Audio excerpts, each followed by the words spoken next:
All right, welcome back, everyone. Ready for another deep dive. Absolutely. Always up for a good deep dive. So today, we're tackling something pretty universal, something that I think everyone struggles with at least a little bit, habits. Ah, yes, those pesky habits, the things we do without even thinking about them, sometimes for better, sometimes well. Exactly. And to help us get a handle on this, we're cracking open James Clear's Atomic Habits. This book, let me tell you, it's been a game changer for a lot of people. It really has. Clear's approach is so practical and insightful. He doesn't just talk about the theory of habits, he gives you a framework for actually changing them. And that's what we're going for in this deep dive, right? Actionable stuff, things you, the listener, can actually use to start building better habits, like right now. That's the goal. And I think one of the things that makes Clear's approach so effective is that he starts with his own story, a pretty powerful one, too. Oh yeah, his story is pretty amazing. I mean, talk about overcoming obstacles. He had a serious baseball injury in high school. Broken bones, double vision. I mean, that's got to be tough to come back from. It was a major setback, for sure. But instead of giving up, Clear used it as a springboard for personal growth. He started applying this tiny gains philosophy to his recovery. Tiny gains. Okay, I'm intrigued. Break that down for me. It's the idea that small, consistent improvements, even seemingly insignificant ones, can accumulate over time to create remarkable results. So instead of trying to make huge leaps and bounds, you focus on making small, manageable changes each day. Exactly. Imagine the discipline of making your bed every morning when you can't even drive because of double vision. That's commitment. Whoa, that's serious dedication. So are we saying that even someone like me, who sometimes struggles to get out of bed in the morning, could become a habit superstar with this approach? The point is, it's not about being perfect, it's about being consistent. Even tiny actions done consistently over time can lead to massive change. I like that. Consistency over intensity. So this time magnifies the margin thing Clear talks about. Can you explain that a little more? It's the idea that over time, the small choices you make every day, the tiny differences in your habits, they compound, they amplify. So even small changes can lead to big results, either good or bad, depending on the choices you make. Okay, I'm starting to see how this works.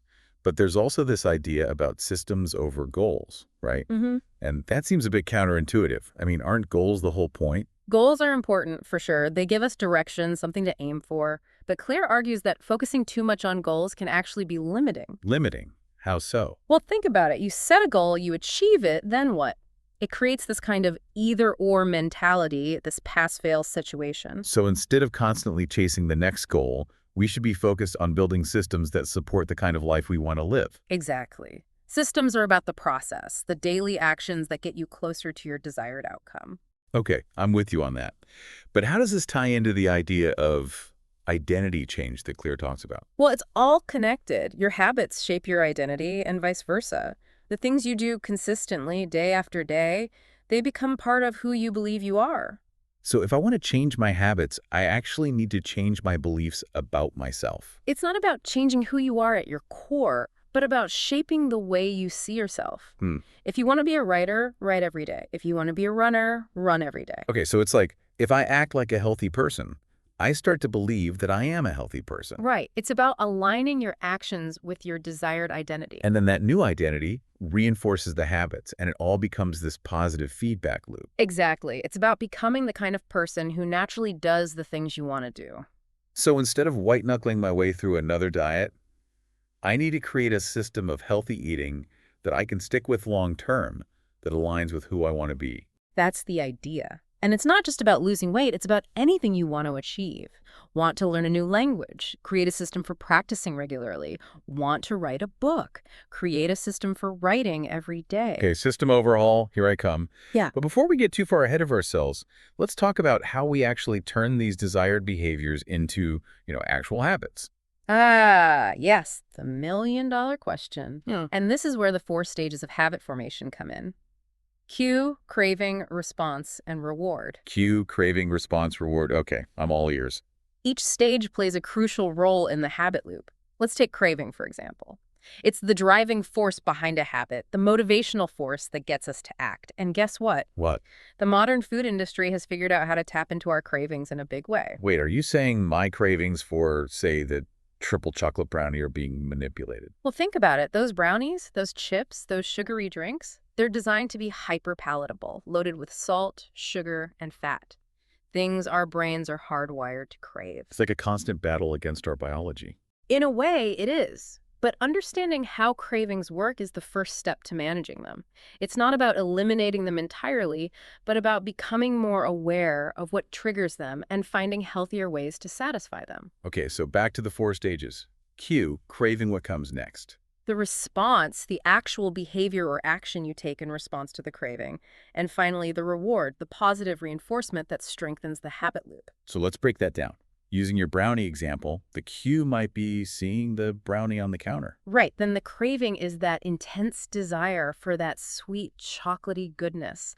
The response is reaching for the brownie and taking that first bite. And then the reward is that delicious melt-in-your-mouth taste that makes you want to eat the whole pan. Exactly. That reward, that satisfaction, it reinforces the entire cycle, making it more likely you'll repeat the behavior in the future. So basically, I'm at the mercy of this habit loop unless I can find a way to break free. The key is awareness.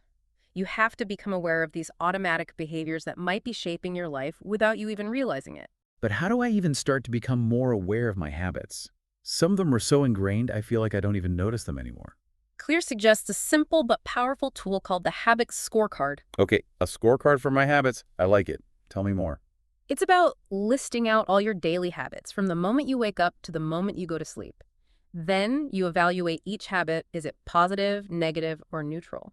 Just the act of writing them down and consciously thinking about their impact can be really eye-opening. So I'm taking inventory of my daily actions, seeing where those sneaky habits are hiding. Okay, I'm up for the challenge. It can be quite revealing, Huh? and it's the first step toward changing those habits you want to change and reinforcing the ones that are serving you well. Now, I'm curious about something you mentioned before we started recording, something about Japanese train conductors. Ah, yes. They use this technique called pointing and calling to stay focused and avoid errors, even for the most mundane tasks. Pointing and calling. Sounds interesting, but a little intense. It might seem that way, but it's incredibly effective.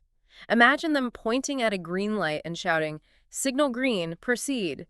They do this for every signal, every switch, every action they take, no matter how routine. It seems a bit much, but I guess it keeps them super focused, even when they've done those tasks a million times. Exactly. And Clear suggests we can apply a similar principle to our own habits. By consciously acknowledging our actions, even mentally, we bring them into awareness. So instead of scrolling through social media mindlessly, I should be actively saying to myself, okay, I'm choosing to spend my time on this right now.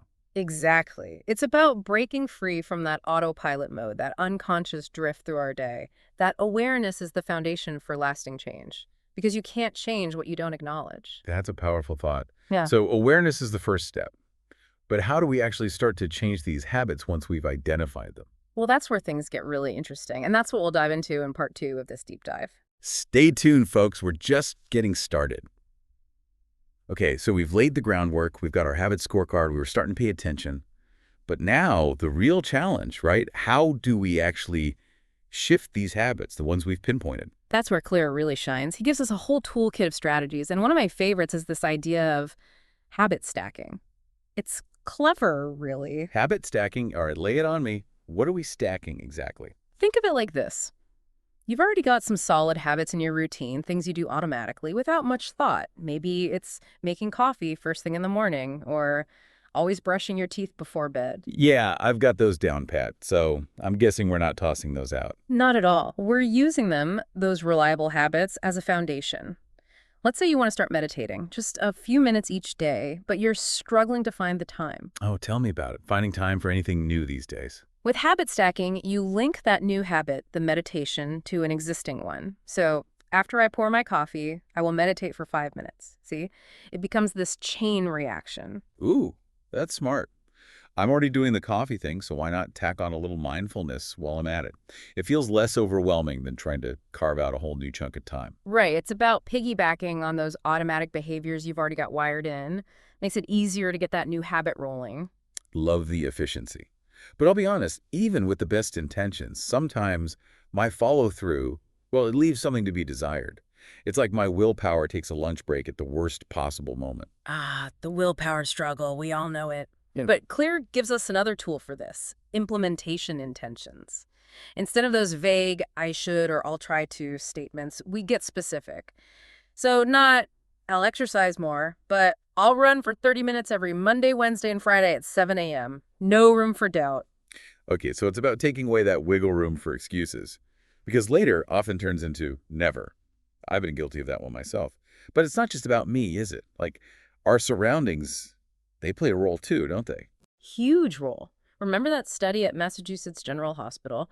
They simply rearranged the cafeteria, put the healthier food options front and center. Guess what happened?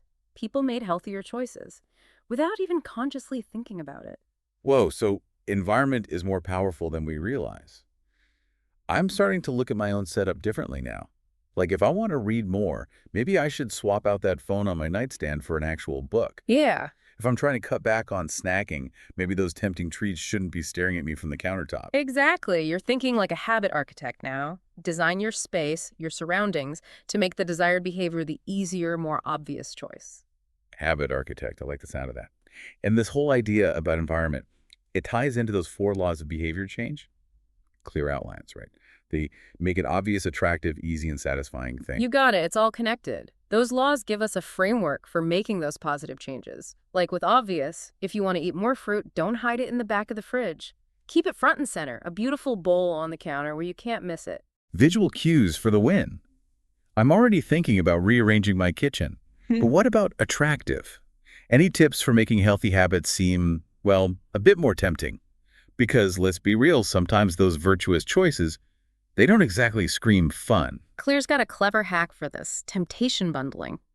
Pair something you want to do with something you need to do.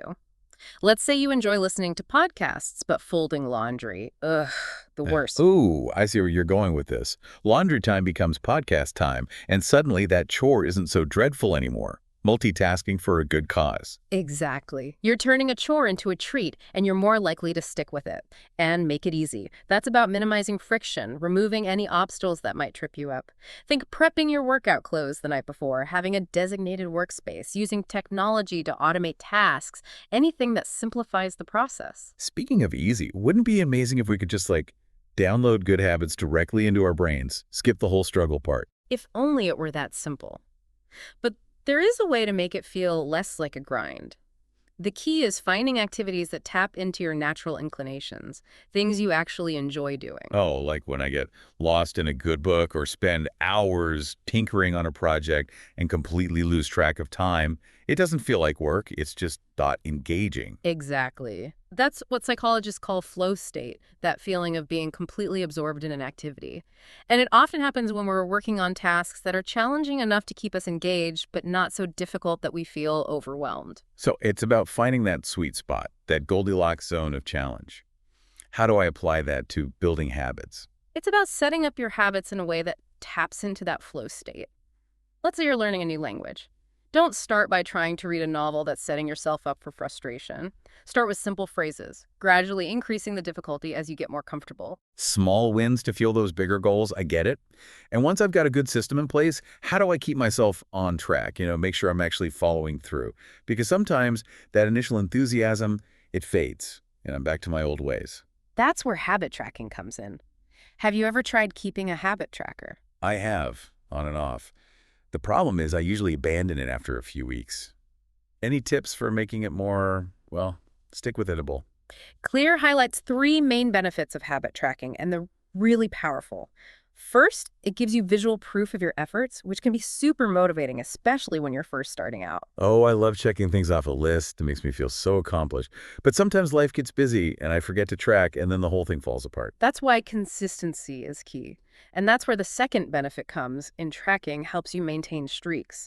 Seeing those consecutive days of success, it creates momentum, makes you want to keep that chain going. Yeah, I can see how that would work. Once you get on a roll, it feels almost like a game. You don't want to break the streak. And then the third benefit is it just that satisfaction of seeing your progress, right? Exactly. There's something inherently rewarding about seeing those little squares filled in, knowing you're moving forward. But sometimes we need a little extra push, a little external motivation. And that's where the concept of an accountability partner comes in. Ah, the accountability buddy. So it's like having a cheerleader and a drill sergeant all rolled into one. Someone to celebrate my wins and give me a gentle nudge when I'm slacking. Think of it as a supportive friend who also happens to hold you accountable to your commitments. You share your goals, your progress, your struggles, and they help you stay on track. And for some folks, it helps to take it a step further to create a habit contract. A contract, that sounds serious. Like legally binding? Not quite, but it's a written agreement outlining your goal, the specific actions you'll take, the consequences if you don't follow through, and a system for tracking progress. It helps to solidify your commitment, make it real. I can see how that would add a layer of, well, seriousness to the whole thing. Yeah. And if it worked for Brian Harris, who used it to lose weight, maybe it could work for me too. The key is to make those consequences meaningful to you. Maybe it's donating to a charity you don't support if you miss a workout, or calling a friend who always motivates you to report your success.